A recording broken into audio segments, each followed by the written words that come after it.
So, Kate, who are we canceling today? We are canceling centrist language nannies, Christine. Can they not get the baby to stop crying? Apparently not. Although who is the baby and who is that's crying, I think is up for debate. But Hey everyone, I'm Caitlin Burns. And I'm Christine Grimaldi. And you're listening to Cancel Me Daddy, the show where we take a closer look at all the panic around cancel culture. With thoughtful analysis. And verbal shitposting. So Christine, it is just you and me today. What do you think? I think that's great. You know, something I've said from the beginning of joining this podcast is that you can't fake the authenticity of this rapport. You know, we had a great string of guests and we have a fantastic show today. We are going to start off talking about that heinous third way memo with a list of words that, quote, Democrats shouldn't say. It turns out Democrats don't really say those words anyway. That's true. Remind our listeners what Third Way is. Third Way is a billionaire-backed policy group. I don't know if policy group is the right word. Nebulous think tank. Nebulous think tank / lobbying group that exclusively exists to make sure that Democrats don't go too far to the left. Mm-hmm. Yeah, they're woke scolds. They are woke scolds. On themselves. Yeah, they scold the woke for one thing. Yes. But the calls are coming from inside the house. But because left punching is literally the most profitable thing you can do in the country right now, since the AI bubble is probably going to burst soon, this is what we're left with. Mm-hmm. Democrats famously winning elections since I just trailed off because we're not. Well, these people, they think that Democrats, if they just talked about the right issues or said things in the right way, Democrats would just magically start winning. And I think that is just hopelessly naive. Mm-hmm. Yeah, they're about talking and not about doing. And then they're blaming people for talking when they're not even saying those words. So, Christine, we got to talk about this memo.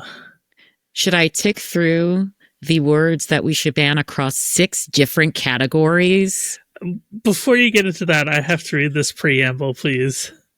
Oh, wow. How constitutionally minded of you. So this is from a memo from the Third Way organization titled, "To All Who Wish to Stop Donald Trump and MAGA from Third Way." We'll link to this in the show notes, but it starts with, "For a party that spends billions of dollars trying to find the perfect language to connect to voters, Democrats and their allies use an awful lot of words and phrases no ordinary person would ever dream of saying. The intent of this language is to include, broaden, empathize, accept, and embrace. The effect of this language is to sound like the extreme, divisive, elitist, obfuscatory enforcers of wokeness. To please the few, we have alienated the many, especially on cultural issues where our language sounds superior, haughty, and arrogant." Cultural issues yet again, because the cultural issues are not life or death or anything like that. Right. Yeah. As if the policies don't matter. Yep. So do you want to talk about some of these words and their incredible categories? Yes, there are 6 different buckets. I can tell you where to put that bucket. So there's therapy speak. Okay. That includes words such as privilege violence, dialoguing, microaggression, safe space, holding space. Then we have, seminar room language. I've never heard of that. Systems of oppression, critical theory, cultural appropriation, organizer jargon. Radical transparency, small d democracy. I'm not going to make the joke that's in my head. The next one is gender orientation correctness. Ah, yes. This one really fucking pisses me off. Birthing person, inseminated person, pregnant people, chest feeding, cisgender, dead naming, heteronormative, patriarchy, LGBTQIA+. I read all of them because I get really mad at this bucket in particular. And then the shifting language of racial constructs, Latinx, BIPOC, allyship are some of the words. I know that there's been at least one, if not more, articles about how Latinx really is more of an academic term and something that Democrats don't really use anyway. Yeah. Yeah. And then the last bucket is explaining away crime, justice involved, carceration, incarcerated people, and involuntary confinement. My takeaway from this list is that I wish I could call myself an inseminated person more often. As a formerly inseminated person, I am greatly offended by this list. I would like to be inseminated, please. Ew. Anyway. This podcast is fun. I have family members who watch this. Jesus Christ. Well, that was the episode I think that got me in the most trouble. Some of these are really funny. Like postmodernism is on this list, and like that is definitively not a word that Democrats use. That is very much an online right like term. Like that is a Jordan Peterson term. Because he's always railing against postmodernism. Where do you think, I guess to start off with, like, where did these terms come from? I mean, to third way's imagination, where did third way get these terms from or think that Democrats are saying these things? So these words are words that the right has found some people using in some small cases and blown out of proportion. Okay, so I'll give you an example because this is one that I've written on many times. Chest feeding. It's in the gender orientation correctness. This is not a term that Democrats use at all. This is a term that was developed specifically within breastfeeding communities, like within healthcare, and it is only a word that is to be used for somebody who prefers not to use the word breastfeeding for themselves. Yeah, the only time I've ever seen it as somebody who breastfed for nearly 2 years is if there was like a doula online or if there was a lactation consultant and they were being gender inclusive, which is the right thing to do. Right. I've never seen a Democrat use it. I've never seen it in a political context. I've only seen it, as you said, in a healthcare context, and specifically because I was in this healthcare space, like postpartum. Yeah. So basically, there have been numerous blowups over this where I think the original one that I remember is in the UK, there was one hospital put out a guide for like caring for new parents, and it said something to the effect of some patients with alternative gender identities might prefer using the term chest feeding for themselves. And then the entirety of like the British transphobic press ran with this headline of they're trying to erase breastfeeding in women from pregnancy language. And then it was picked up by the right-wing media in America, because the transphobic British media and the right-wing media are basically two birds of the same feather who flock together on these things. And so what ended up happening is you had Republicans coming out saying, I can't believe Democrats would erase women like this, blah, blah, blah, blah, blah, blah.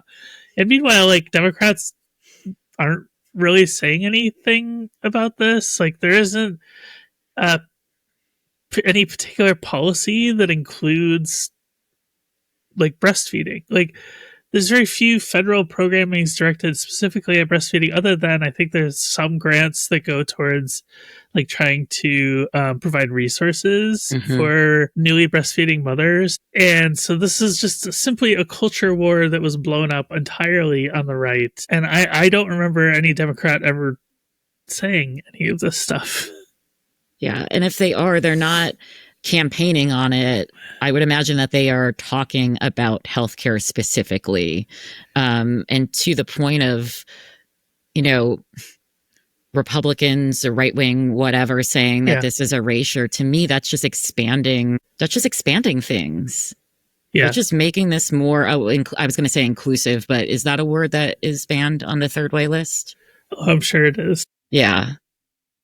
If not, it's shadow banned. Yeah. This is all like hyper specific, either academic, healthcare, or otherwise like topic specific language. This isn't about campaigning language. They list cisgender on here, which is like the eternal like bugaboo of the right. I gotta tell you, like, guys, the Romans came up with the word cis. Like Shakespeare used the word cis in one of his plays. Like, you know, Augustus Caesar used the word cis. I'm sorry, but it's a word and it predates the entirety of the English language. Get over it, first of all. And all it does is it helps to describe different experiences between trans people and people who aren't trans. That's it. And I know that the freaks out there, like the transphobic freaks, like want to be called quote unquote normal and not cisgender, but like, too bad. You're not normal, actually. You're kind of a freak. They're obsessed with gender and trans people. It's really fucking weird. Yeah, I mean, and again, this list isn't just about trans people. It's just the parts that I've focused in on as like, you know, a trans journalist who has been writing about these for a long time. But like microaggression, like I don't know, is Chuck Schumer going around talking about microaggressions? Jesus Christ. Is Chuck Schumer holding space? Chuck Schumer is not holding space. Is Chuck Schumer dialoguing? Chuck Schumer is not dialoguing. Can we get that on a t-shirt? Is Chuck Schumer subverting norms? Right, like the only one on this list that I kind of see a point on is Latinx. Yeah, well, and because Latino people have said that there could be other language that describes like in a more inclusive way.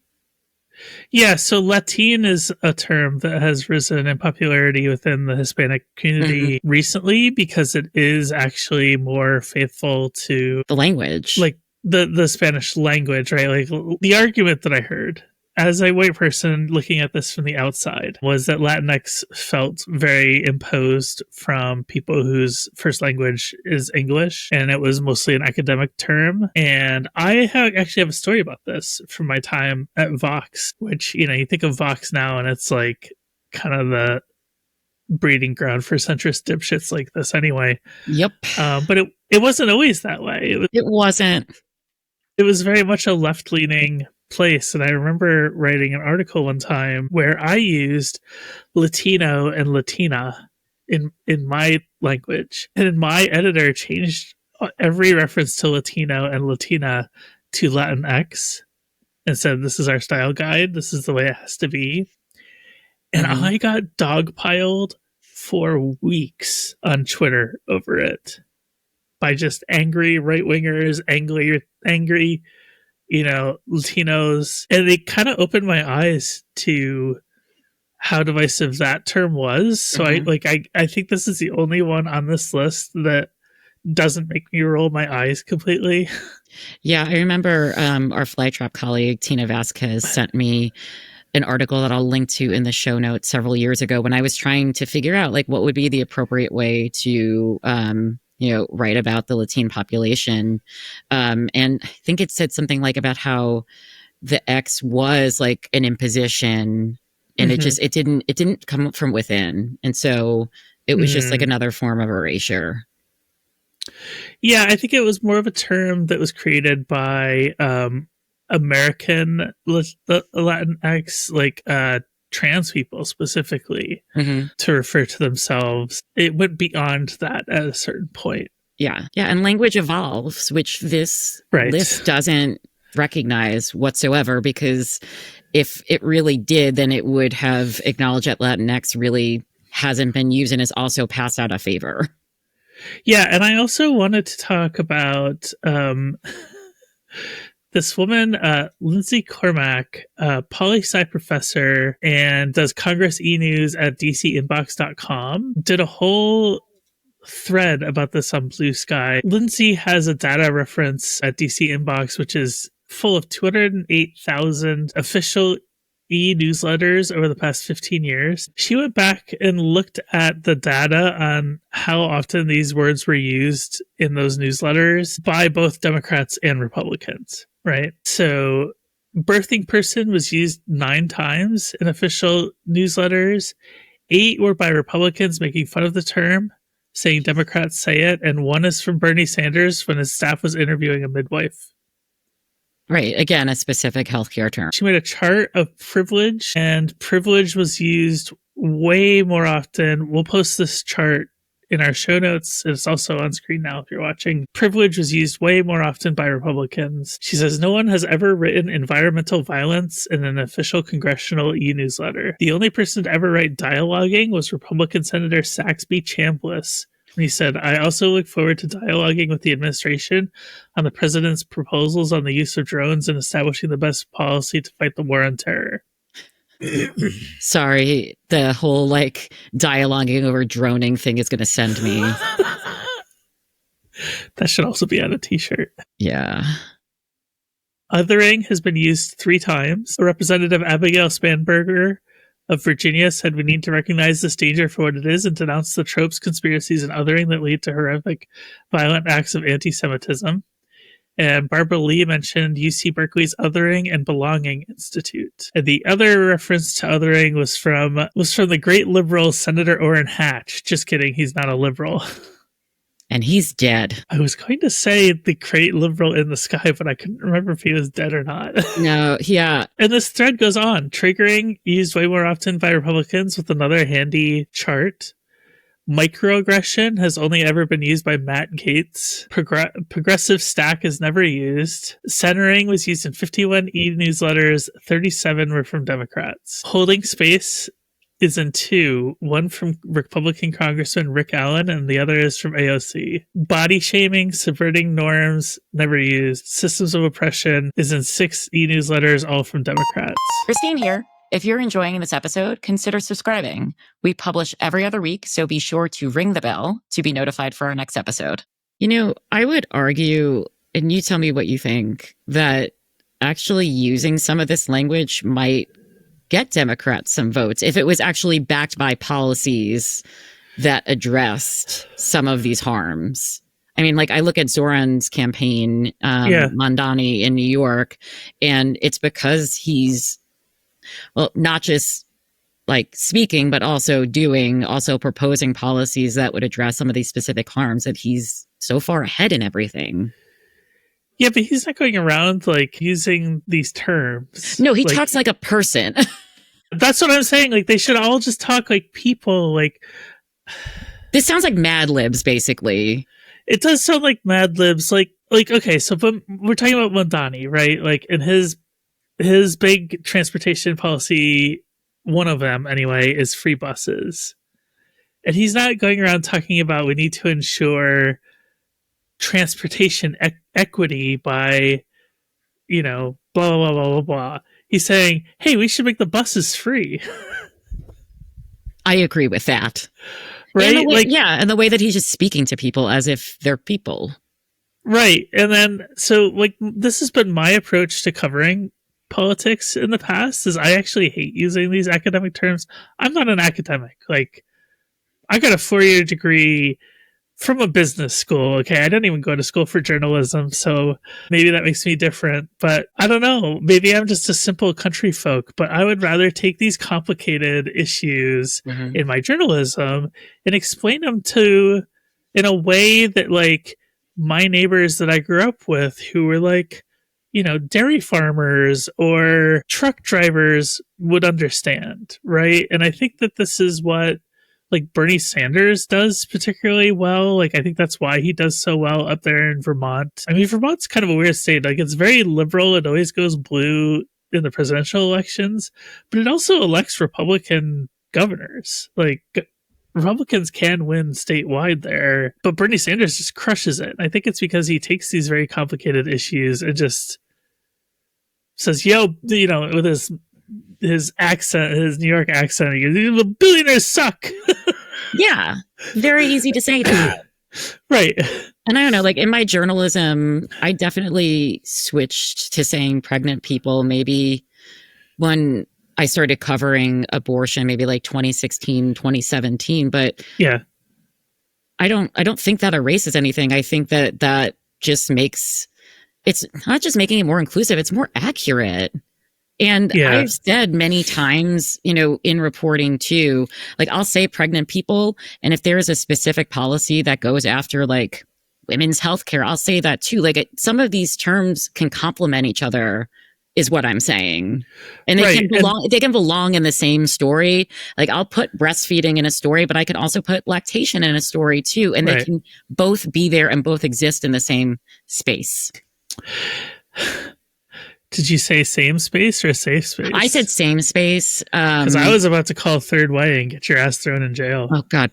Yeah, please. I remember when I first started covering abortion and I would write abortion care. And there were people kind of in my orbit that would say, like, well, that's kind of like a highfalutin term. It's like, why do we have to call it abortion care? Like, that's not going to resonate with people, right? And I think that we've moved past that too. Like the other kind of aspect of this is that, like a lot of these words are more academic or hyper specific and belong in certain contexts, but some of them really have like kind of become part of society, become part of everyday speaking. And now I think everybody kind of in abortion land says abortion care. Yeah. It's like, well, I would say like miscarriage care. I would say like that is the procedure that you're getting, or that is the healthcare you're receiving. So that's healthcare. That's care. Yeah. And to go back to the pregnant people point, people get really upset.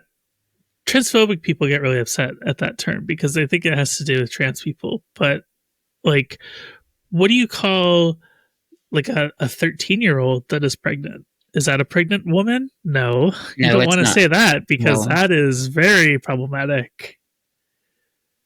So pregnant people includes, even if you have a worldview that does not include trans people, pregnant people would still work as a term. Yeah. I had this Blue Sky thread a while back about how when I was pregnant, like as a cis woman, I have never felt like just like more distanced from gender and more uncomfortable with it. Because I would go into all of these like prenatal appointments or perinatal appointments, and they'd be basically like, "Hey, mama, like, how you doing?" I felt like all of the priority was put on my developing fetus. And I understand that that is an important part of pregnancy, but so was my preeclamptic ass and all of the like declining health status that I had as the pregnancy went on. So I don't know if I had been treated more like a person, which was my first priority, which should be the priority in healthcare. I would have appreciated that a lot more. Using pregnant people just reaffirms the radical notion that women are people. Truly. Why is the language thing such a fight these days in your mind? I don't know, because this seems to come out of like nowhere, right? It just seemed to pop. Yeah. We don't have midterm elections this year. Yeah. So all of a sudden in what was it, August? So on the cusp or during congressional recess, Third Way decides to poop out like, here are the words that you can't say. Yeah. It just felt like another excuse for self-flagellation and blaming, trying to foist the blame of basically the worsening situation that we live in every day in this country. I feel like there is a extended effort to try to marginalize trans people within the Democratic Party. Mm-hmm. That is very frustrating to encounter on an everyday basis. Yeah. Yeah. Well, it's like, if you are so desperate to win, who are you willing to expend, right? You tell the trans people to be quiet. And so then you put the onus on them too, right? And they're just trying to live their lives. And then we could have some deportations, right? Because Biden deported a shit ton of people. I think even more than Trump during his first term. Obviously, now we are in like a different hellscape. But like how many people are you willing to expend from each of these groups and then not call it fascism? Right. Like, what is winning then? What are we getting back to, or what are we advancing? Yeah, and there's also the fact that like it doesn't matter if Democrats give in on any of these issues. They're not going to win like an electoral like +1 for that. Obama deported way more people than Trump's first term. Biden deported way more people than Trump's first term. Biden like tried to run to the right of Trump on immigration. Yep. And the Democratic Party still got labeled as the party of open borders. It did nothing. It didn't win them a single vote. No, and then they it keep lost trying us to do this over and over and over and over again. And now we're left with this fascist hellhole with an opposition party that is afraid to be opposition. And now they're trying to figure out more ways where they can triangulate on polls so that we can win an election without actually having to win an argument. Oh, that's a good way to put it. Well, and it also lost votes for Democrats, but then Democrats will come back and say like, well, it's the left that wasn't united enough to back us. So it's like, how do you want it to be? So you see like all this shit with Gavin Newsom. That fucking guy. I mean, when I say all that shit about Gavin Newsom, I suppose I have to be more specific than that. So I was doom scrolling on the Cancel Me Daddy account, and you know I do love my celebrity news. So Halle Berry, the Oscar award-winning actress, popped up, and she was urging Gavin Newsom. It was, I'd have to double check and we'll put it in the show notes. I think it was Medicare expansion to cover hormone replacement therapy for women during menopause. And she kept saying like, women need this during menopause. So I'm sure that Third Way is like thrilled that she did not use like expansive language or whatever. But she was urging Gavin Newsom to include that coverage in the bill because he was pushing back against it for some reason. So Gavin Newsom is pushing back against gender affirming care for cis women as well. Sure, like, of course. Yes. And so like this issue touches us all. This issue is for everyone, and Gavin Newsom sucks for everyone. This issue is a real Catholic priest, I gotta tell you. Just touches everybody. Oh yeah. Oh, we're gonna get the trad cats are gonna come for us, but I'll let them come for us again. But the cradle Catholics like us will go, yeah. But yeah, I mean, you don't win elections by excluding different groups of people. Like how many women and how many pregnant people have to go septic in parking lots because of abortion? Because Democrats mostly crept right on abortion since 1973, maybe until like the past like several years when they finally put out legislation to end the Hyde Amendment. And then during the presidential election, like the first presidential election after Roe v. Wade was overturned, like could barely run on that.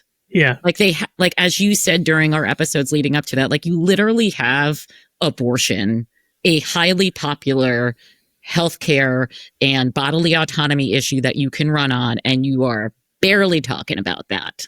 Yep. But, we have to talk about how we have to have the most lethal fighting force on the planet. That was, I think, the moment that I kind of tuned out on the Harris campaign. Yeah. Like, don't get me wrong, I voted for Harris because, like, it's a self-preservation thing.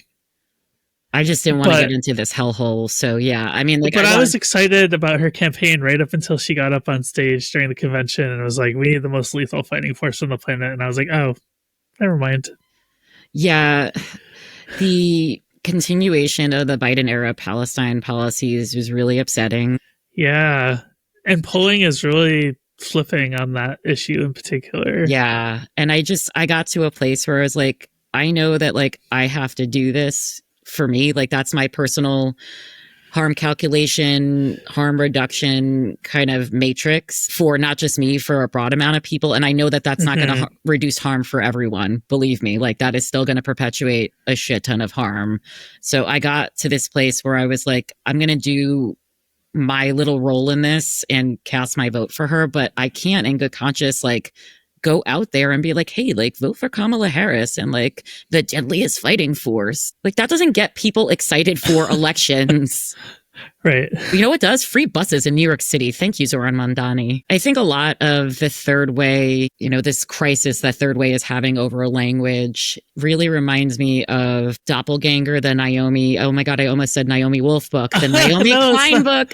Yes. She really had a great idea, Naomi Klein, when she named that book and identified this concept. Yes. She is a Canadian journalist and I don't know, thinker, really smart person, climate change activist, politically involved. And she talks about her doppelganger, Naomi Wolf, because they both have the first name Naomi, which I guess is like a little bit unique. And so people would constantly confuse them on Twitter, which we will, for these purposes, dead name, third way.